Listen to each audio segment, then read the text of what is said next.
উপোসের দিন হোক বা যে কোনো অনুষ্ঠানের আপনাদের যদি একটু মিষ্টি কিছু খেতে ইচ্ছে করে তাহলেই আপনারা হাতের কাছে থাকা কয়েকটি উপকরণ দিয়ে খুবই ঝটপটভাবে এই রকম একটা ঠান্ডা ঠান্ডা ডেজার্ট বা পুডিং রেসিপি তৈরি করে নিতে পারেন। এটা খেতে এতটাই লোভনীয় হয় আর এতটাই মজাদার হয় যে ছোট বড় প্রত্যেকের ভীষণ পছন্দ হবে। আর গ্যারেন্টি দিয়ে বলছি, একবার যদি বানান তাহলে বারবার বানাতে চাইবেন। একদম তুলোর মতন নরম তুলতুলে হবে, মুখে দিলেই মিলিয়ে যাবে আর খেতে হবে ভীষণ সুন্দর। আর দেখতেও যে কতটা সুন্দর সেটা দেখেই আপনি বুঝতে পারছেন। তাহলে চলুন শুরু করা যাক আজকের এই সুন্দর একটা সাবুদানা দিয়ে পুডিং বা ডেজার্ট রেসিপি। নমস্কার বন্ধুরা, কেমন আছেন সবাই? ভালো তো? পাপিয়ার ঘরোয়া চ্যানেলটিতে সকলকে জানাই স্বাগত। চলে এসেছি আবারও একটা দুর্দান্ত স্বাদের রেসিপি নিয়ে। তাহলে চলুন শুরু করছি আজকের রেসিপি। আমি এখানে হাফ কাপেরও একটু কম ছোট দানার সাবু নিয়ে নিয়েছি। সাবুটা কিন্তু এরকম ছোট দানারই নিতে হবে। এবারে 2-3 বার জল পাল্টে ভালো করে ধুয়ে আবারও কিছুটা জল দিয়ে এটাকে আমি 20 থেকে 25 মিনিট পর্যন্ত ভিজিয়ে রেখে দেব। তবে আপনাদের যদি হাতের কাছে কম সময় থাকে তাহলে এটা নাও ভিজিয়ে রাখতে পারেন। দেখুন 20-25 মিনিট পর ফিরে এসেছি। সাবুদানাটা কিন্তু বেশ সুন্দর করে ফুলে গেছে। এটা আমি ঠান্ডা জলেই কিন্তু ভিজিয়ে রেখেছি, আপনারা চাইলে গরম জলেও ভিজিয়ে নিতে পারেন। এবারে চলুন এটাকে আমি একধারে রেখে দিচ্ছি। রেখে দিয়ে আমি একটা কড়াই প্রথমে বসিয়ে নিয়েছি। এবার এখানে দিয়ে দিচ্ছি আমি মোটামুটি 1.5 থেকে 2 গ্লাস মতো জল। জলটাকে আমি ভালো করে ফুটিয়ে নিয়েছি। এবার যে সাবুদানাটা আমি ভিজিয়ে রেখেছিলাম সেটাকে জল ঝরিয়ে এর মধ্যে আস্তে আস্তে এইভাবে ছড়িয়ে দিচ্ছি। তা আপনাদের হাতে যদি কম সময় থাকে তাহলে আপনারা এরকম ফুটন্ত জলে কাঁচা সাবুটাও এইভাবে দিয়ে ভালো করে জাল করে ফুটিয়ে নিতে পারেন। আমি এবারে গ্যাস জ্বালিয়ে এটাকে খুব ভালো করে সাবুটাকে সেদ্ধ করে নিচ্ছি। দেখুন এইভাবে একটু কন্টিনিউ নাড়াচাড়া করতে হবে, তলায় যেন ধরে না যায়। আর এই সাবুটা সেদ্ধ করতে কিন্তু বেশিক্ষণ সময় লাগবে না, যেহেতু আমি এটাকে ভিজিয়ে রেখেছি।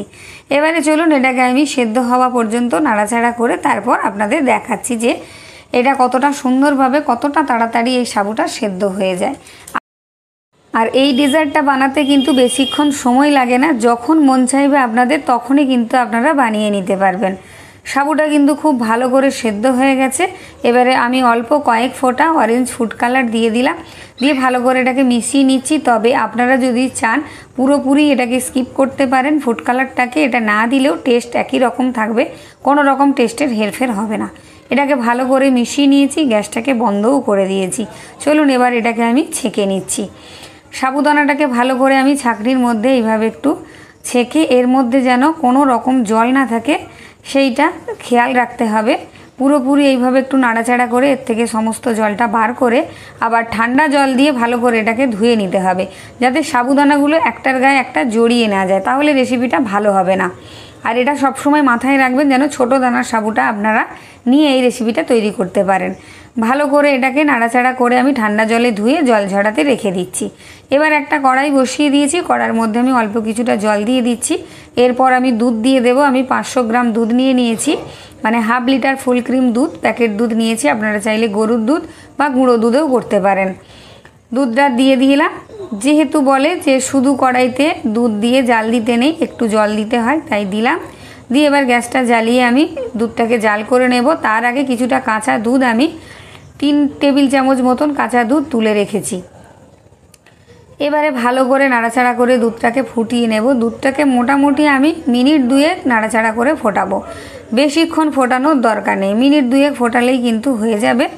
আর পুরো ভিডিওটা দেখুন স্কিপ না করে। যদি ভালো লাগে অবশ্যই একটা লাইক কমেন্ট আর বন্ধুবান্ধবদের মধ্যে শেয়ার করে দেবেন। ইউটিউব থেকে দেখলে চ্যানেলটি সাবস্ক্রাইব করে পাশে থাকা বেল আইকনটি প্রেস করে অল করে রাখবেন, আমার ভিডিও নোটিফিকেশন সবার আগে আপনার কাছে পৌঁছে যাবে। দুধটা খুব ভালো করে ফুটিয়ে নিয়েছি। এবার দিয়ে দিলাম আমি চিনি। ঠিক যতটা পরিমাণ সাবু নিয়েছিলাম ততটা পরিমাণই চিনি নিয়েছি, হাফ কাপের একটু কম।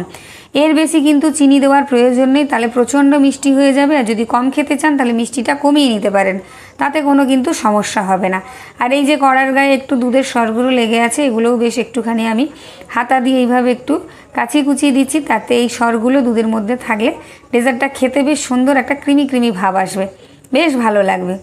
ভালো করে নাড়াচাড়া করে কিন্তু চিনিটা দুধের সাথে একটু মিশিয়ে নিচ্ছি। গ্যাসটাকে লোতে রেখেছি। ভালো করে দুধটা ফুটে গেছে দেখুন। বেশি দুধ ঘন করার কিন্তু এই ডেজার্টে প্রয়োজন নেই। দুধ ফুটে উঠেছে ভালো করে। এবারে যে সাবুটা আমি জল ঝরিয়ে রেখেছিলাম, সেদ্ধ করা সাবুটা, সেটা এইভাবে আমি দিয়ে দিলাম একটা হাতায় করে তুলে। গরম দুধের মধ্যে দিতেই কিন্তু আপনা থেকে এটা একটার থেকে আরেকটা ছেড়ে যাবে, দলা পাকিয়ে যাওয়ার কিন্তু কোনো রকম সম্ভাবনা থাকবে না। দেখুন এই রকম, যদি দলাও পাকিয়ে যায় আপনারা ভয় পাবেন না, কন্টিনিউ নাড়াচাড়া করতে থাকবেন লো আছে, তাহলে কিন্তু একটার থেকে একটা সাবুদানাগুলো ছেড়ে যাবে। আর সাবু তো আমাদের পেট ঠান্ডা করে, তার সাথে যদি এরকম একটা ঠান্ডা ঠান্ডা পুডিং তৈরি করা যায় সাবুদানা দিয়ে, তাহলে কিন্তু মন প্রাণ একদম ভরে যাবে। এবার একটা বাটি নিয়েছি আমি, যে বাটিটায় আমি পুডিংটা সেট করব, সেই বাটিটার মধ্যে অল্প কিছুটা আমি তেল ব্রাশ করে নিলাম, যাতে পুডিংটা খুব তাড়াতাড়ি বাটি থেকে উঠে আসে, খুব মানে ভালোভাবেই। ভালো করে তেলটা আমি ব্রাশ করে নিলাম। আপনারা চাইলে যে কোনো কেক মোল্ডের মধ্যেও এটা সেট করতে পারেন। দুধটা দেখুন ফুটে বেশ হালকা একটু ঘন হয়ে এসেছে, আর দুধের মধ্যে কাস্টার্ড পাউডার দিলে যেরকম হয় ঠিক সেই রকম হয়ে গেছে। দেখুন সাবু দিতে না দিতেই দুধটা কিন্তু বেশ অনেকটা ঘন হয়ে গেছে, আর কালারটাও বেশ চেঞ্জ হয়ে গেছে। এবারে যে কাঁচা দুধটা আমি রেখেছিলাম, সেই কাঁচা দুধের মধ্যে দিয়ে দেব আমি 1 টেবিল চামচ আগার আগার পাউডার।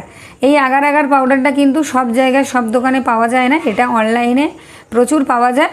যে কোনো অনলাইন থেকে কিন্তু আপনারা এটাকে পারচেস করে দিতে পারেন। এর আমি ডেসক্রিপশানে দিয়ে দিচ্ছি এর লিঙ্কটা, আপনারা এখান থেকে কিন্তু অর্ডার করে কিনে নিতে পারেন। এবারে আগার আগার পাউডারটা দুধের সাথে খুব ভালো করে মিশিয়ে এখানে দিয়ে দিলাম, দিয়ে লো আছে একটু ভালো করে ফুটিয়ে মিশিয়ে নেব, বেশিক্ষণ না, 30 থেকে 40 সেকেন্ড মতন একটুখানি মিশিয়ে ফুটিয়ে নিলেই হয়ে যাবে।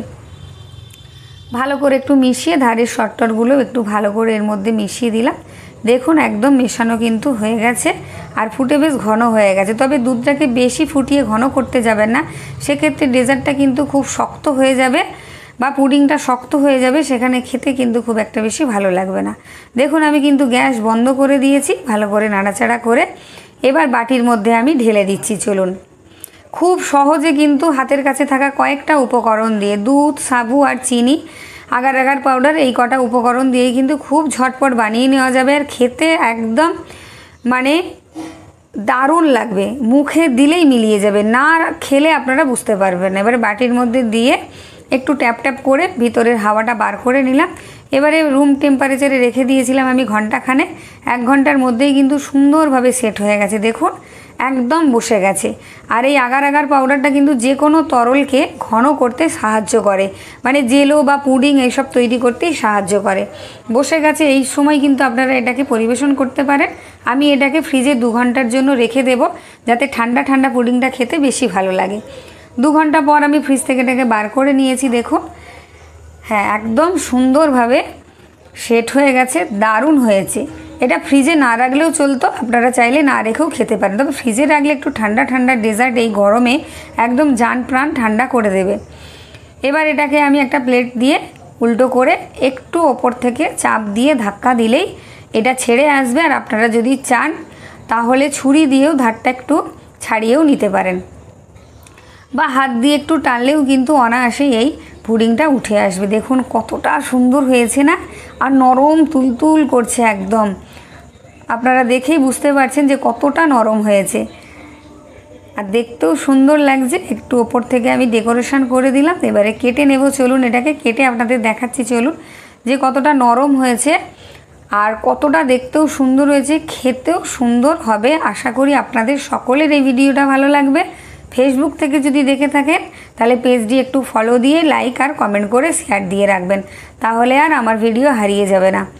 দেখুন কতটা সুন্দর হয়েছে, আমি হাত দিয়ে দেখিয়ে দিচ্ছি যে কতটা নরম তুলতুলে হয়েছে, তুলোর মতো নরম তুলতুলে, মুখে দিলেই মিলিয়ে যাবে। ছোট বড় সকলের ভীষণ ভালো লাগবে, যখন খুশি বানিয়ে নিতে পারবেন। আর সামনেই জামাই ষষ্ঠী, জামাইদেরকে কিন্তু এইভাবে একটা ঠান্ডা ঠান্ডা পুডিং বাড়িতে আসার সাথে সাথে যদি বানিয়ে দেন, তাহলে কিন্তু শাশুড়ি মায়ের আঙুল চেটে খেয়ে ভীষণ প্রশংসা করবে। আর সত্যি কথা বলতে এটা আমি প্রথমবারই বানিয়েছি, এতটা সুন্দর হয়েছে, পরিবারের সকলের এতটা ভালো লেগেছে যে প্রত্যেকে কিন্তু প্রশংসা করেছে যে এত সুন্দর হয়েছে ডেজার্টটা। নরম তুলতুলে দেখুন, কেটে আমি মুখে দিতেই মিলিয়ে যাচ্ছে একদম, দারুণ টেস্ট, দারুণ টেস্ট, ভীষণ সুন্দর হয়েছে। তাহলে এরকম একটা বানিয়ে ডেজার্ট আপনারা খাচ্ছেন তো। দেখা হচ্ছে আবার একটা নতুন ভিডিও নিয়ে, মজাদার লোভনীয় একটা রেসিপি নিয়ে। ততক্ষণের জন্য আপনারা আমার সাথে থাকুন, পাশে থাকুন। আবার একটা রেসিপি নিয়ে আপনাদের সাথে দেখা হবে। সকলকে অসংখ্য অসংখ্য ধন্যবাদ। সবাই সুস্থ থাকবেন, ভালো থাকবেন। লাইক, কমেন্ট, শেয়ার, সাবস্ক্রাইব করে দেবেন। ধন্যবাদ।